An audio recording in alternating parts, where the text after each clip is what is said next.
మిత్రులందరికీ జై భీమ్, జై భారత్.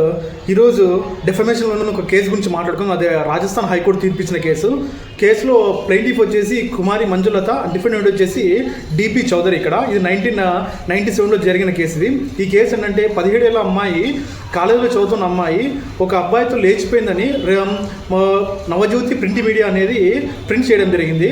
మరుసటి రోజున ఆ అమ్మాయి ఆ పేపర్ క్లిప్ అనేది చదవడం జరిగింది. ఆ పేపర్ క్లిప్ చదివిన తర్వాత వాళ్ళ కుటుంబ సభ్యులు అండ్ వాళ్ళ బంధుమిత్రులు అందరూ కాల్ చేసి మీరు అమ్మాయి లేచిపోయిందంట కదా అని ఈ ప్రచారం అనేది న్యూస్ పేపర్లో రావడం చూసి అందరూ భయపడ్డారు.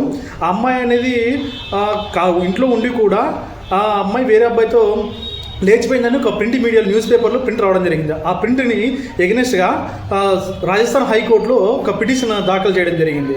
పిటిషన్ అనేది హైకోర్టు స్వీకరించి ఆ పిటిషన్లో ఉన్న అసత్యాన్ని స్వీకరించిన నవజ్యోతి ప్రింట్ మీడియాకి 10,000 రూపాయలు కాంపెన్సేషన్గా అమ్మాయికి కుమారి మంజులతకి ప్రొవైడ్ చేయడం జరిగింది.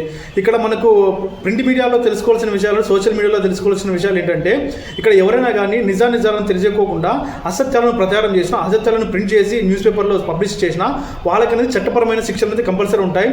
ఎందుకంటే ఈ ప్రింట్ మీడియానే కానీ, సోషల్ మీడియానే కానీ ఒక న్యూస్ మీడియా ఛానల్ అనేది మన భారతదేశంలో కానీ ఎక్కడైనా కానీ సమాజంలో కీ రోల్ పోషిస్తుంది. అలాంటి కీ రోల్ పోషించే ఒక పొజిషన్లో ఉన్నప్పుడు మీడియా ఛానల్ అనేది అసత్య ప్రచారాలను ప్రచారం చేసే చట్టపరమైన శిక్షలనే ఖచ్చితంగానే ఉంటాయి. ఇక్కడ ఏదైనా కానీ నిజాలు తెలుసుకున్న తర్వాతనే ప్రింట్ చేయాలని మన రాజస్థాన్ హైకోర్టు అనేది తీర్పు ఇవ్వడం జరిగింది. మిత్రులారా,